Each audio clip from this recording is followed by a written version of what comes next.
Bab 441. Sang Pelukis. Mendengar kata-kata Mileye, anjing kaisar tercengang, dan detik berikutnya, ia berbalik dan menghilang langsung ke langit yang luas. Di kejauhan, orang-orang berjubah hitam semua tercengang. Kabur. Apakah langsung melarikan diri? Sejujurnya, meskipun mereka memiliki 24 master alam suci, mereka masih sangat waspada sekarang karena mereka takut Mileye memiliki kartu Ho.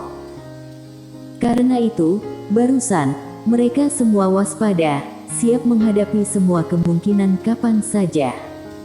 Namun, mereka tidak menyangka Mileye akan langsung kabur bersama anjing kaisar. Selama ini, mereka diam-diam mengamati Mileye, dan Mileye bukan pengecut. Namun, pada saat ini, Mileye kabur begitu saja. Di lapangan, setelah diam selama sekitar 2 napas, pria berjubah hitam tiba-tiba berkata, "Kejar." Suara itu terdengar, ke-24 orang itu segera menghilang. Di ujung langit yang luas, Mileye duduk di punggung anjing kaisar. Anjing kaisar berlari ke segala arah.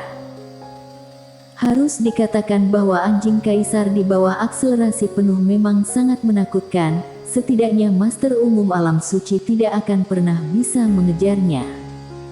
Di angkasa. Penipu besar Ye, bukankah terlalu memalukan bagi kita untuk kabur seperti ini? Sanggupkah kamu melawan 20 alam suci? Kalau sanggup, ayo kita kembali dan bertarung dengan mereka. Mengapa aku harus melawan 20? Kalau tidak, kamu lawan 19, dan aku akan lawan 5. Bisakah kamu tahu malu sedikit? Jangan bicara lagi, mereka sudah berhasil mengejar. Lari. Di belakang Mileye dan anjing kaisar, lebih dari 20 master alam suci mengejar dengan liar.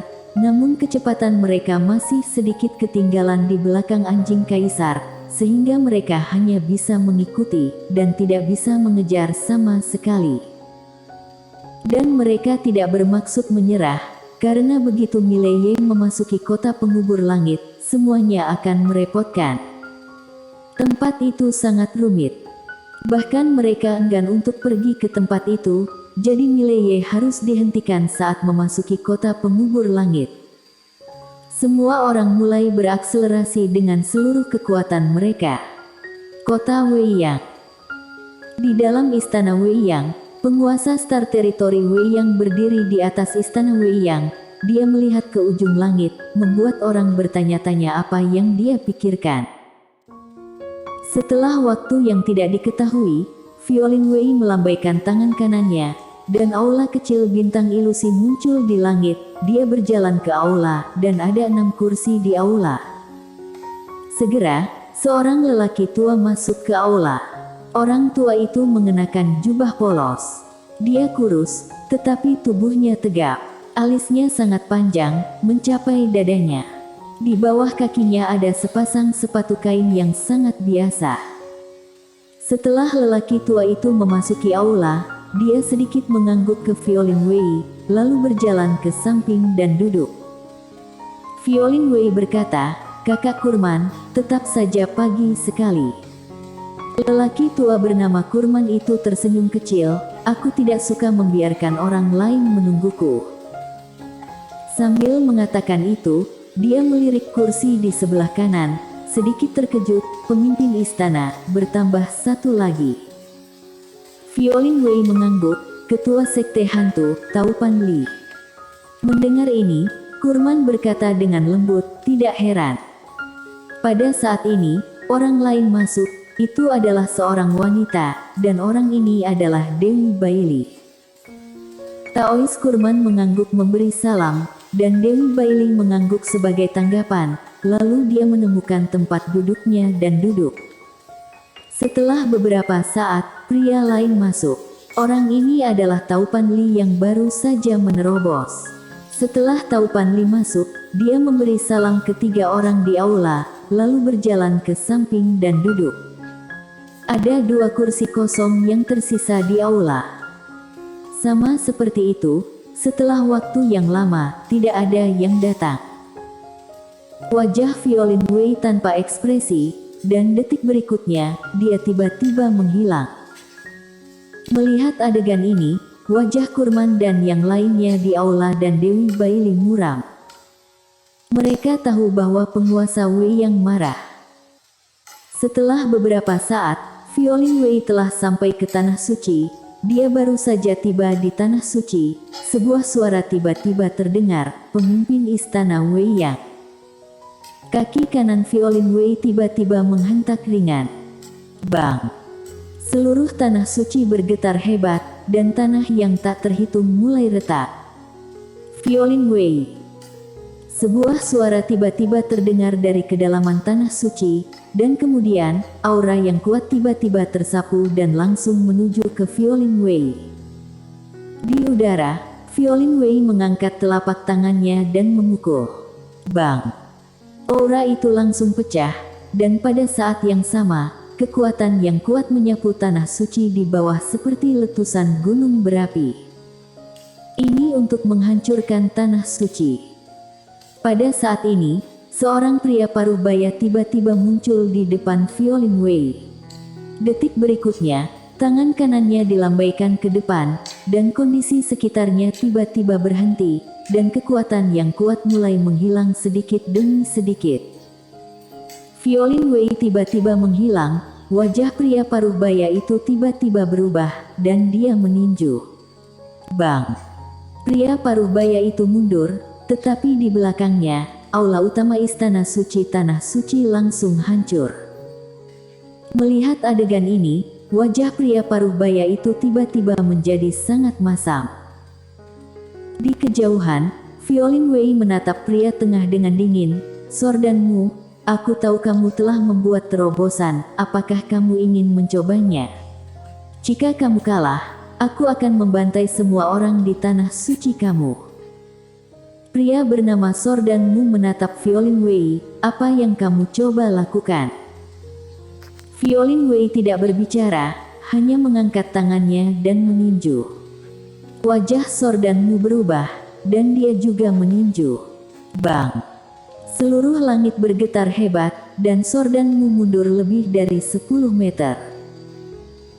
Sordanmu menatap Violin Wei menatap Sordanmu dengan dingin. Mulai sekarang, orang-orang Tanah Suci tidak ada yang bisa keluar selangkah pun dari Tanah Suci, termasuk kamu Sordanmu, atau aku akan menghancurkan kalian. Suara itu terdengar, dan dia menghilang. Di udara, wajah Sordanmu sangat jelek. Setelah Violin Wei meninggalkan Tanah Suci, dia muncul langsung di sebuah jalan di kota Wei Yang. Jalanan sangat sepi, dan hanya seorang wanita dengan tas kain kecil sedang melukis di dinding. Violin Wei berjalan mendekati wanita itu. Wanita itu tersenyum dan berkata, "Selamat untuk kekuatan pemimpin istana yang bertambah kuat." Violin Wei berjalan ke arah wanita itu. Dia melihat lukisan di dinding. Lukisan itu adalah bunga, teratai salju, seperti hidup dan seolah-olah nyata. Violin Wei memandangi bunga itu tanpa berbicara. Wanita itu tiba-tiba mengambil pena dan berkata sambil tersenyum, "Pemimpin istana, kamu tidak takut membuat marah si orang dari Tanah Suci itu sehingga mengajak Tanah Suci berlindung pada klan Moko?" Violin Wei berkata dengan suara rendah, "Bagaimana kalau kamu meminjamkannya 10 keberanian?" Wanita itu tersenyum dan berkata, Kamu terlalu mendominasi. Basis kultivasi Sordanmu telah meningkat pesat. Dia terlambat kali ini hanya ingin menguji kekuatanmu. Tentu saja, dia tidak memikirkan bahwa pada dia meningkat, kamu juga meningkat. Setelah pelajaran kali ini, dia akan patuh saja. Violin Wei berbisik, di seluruh kota Wei yang tidak bisa kulihat tembus adalah dirimu. Wanita itu menatap Violin Wei, "Kenapa kamu harus melihatku? Aku bukan ancaman bagimu, aku tidak memperjuangkan apapun, aku hanya ingin melukis." Violin Wei terdiam sejenak, lalu berkata, "Apakah kamu pernah melihatnya?" Wanita itu tersenyum dan berkata, apakah kamu berbicara tentang pria kecil bernama Mileye? Aku pernah melihatnya sebelumnya.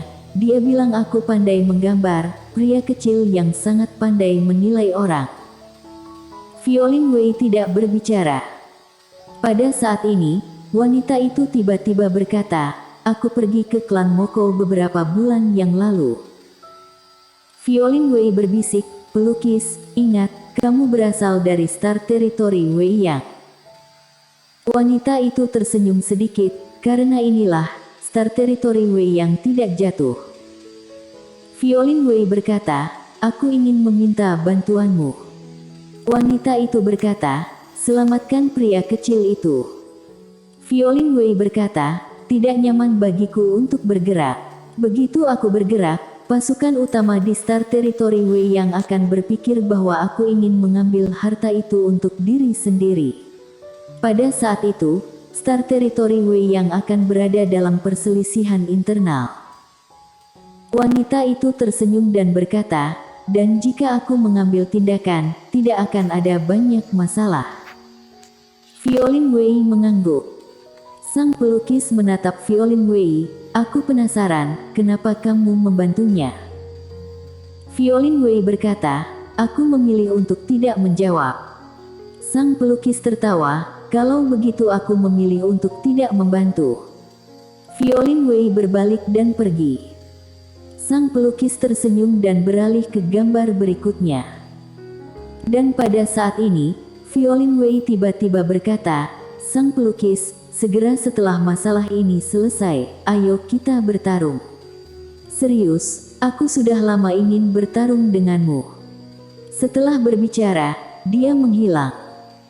Berdiri diam, sang pelukis menggelengkan kepalanya dan tersenyum, lalu terus melukis. Wilayah Utara. Dunia bawah tanah Akademi Daoi, di istana. Seorang wanita berapi duduk bersila di tanah, memancarkan nyala api di sekelilingnya.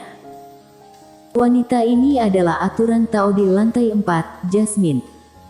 Dan tidak jauh dari Jasmine, adalah gurunya Mileye, Darty Yue. Saat itu, Jasmine tiba-tiba berdiri, Darty Yue menatapnya, sudah sembuh. Jasmine mengangguk sedikit, aku akan pergi. Maukah kamu ikut denganku? Darty Yue berbisik, apakah kamu akan pergi mencarinya? Jasmine menggelengkan kepalanya, cari aturan Tao dari lantai kelima. Darty Yue sedikit mengernyit, lantai kelima. Jasmine melihat keluar, aku merasakan bahwa lantai kelima telah terbangun.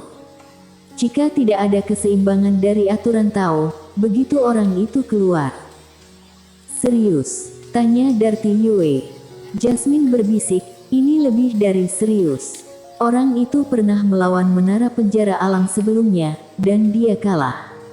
Tapi kamu tidak tahu apa artinya itu. Darty Yue berkata dengan sungguh-sungguh, dia dalam bahaya. Jasmine mengangguk, sangat berbahaya. Darty Yue berkata, dia sangat pandai membodohi orang. Jasmine memutar matanya ke arah Darty Yue, apakah menurutmu semua orang mudah dibodohi? Aku harus menemukan aturan Tao kelima, hanya itu yang bisa mengontrol dan menyeimbangkan lantai kelima ini, aku harap aku belum terlambat. Mengatakan itu, dia memandang Darty Yue, apakah kamu akan pergi denganku? Darty Yue berbisik, aku ingin, tapi aku takut akan menyusahkanmu. Jasmine tertawa, tidak. Darty Yue mengangguk, ayo kita cari bersama. Jasmine meraih Darty Yue, ayo. Suara itu terdengar, dan kedua wanita itu segera menghilang. Apa aturan Tao kelima? Pria yang lucu, dan pria berkulit sangat tebal, kira-kira setebal muka Mileye. Wilayah Selatan. Di udara, Mileye kabur dengan menunggangi anjing kaisar, dan di belakang keduanya, Master Alam Suci masih mengejar. Di punggung anjing kaisar, Mileye tiba-tiba berkata, saudara kaisar, bagaimana caranya agar kamu bisa memulihkan kekuatan penuhmu? Anjing kaisar berkata dengan dingin, "Jangan coba mengincarku sekarang." "Kenapa?" Mileye bingung. Anjing kaisar berkata, "Alkimia batin aku rusak. Hanya dengan menyatukan kembali alkimia batin, baru aku dapat menggunakan kekuatan magis bawaan aku."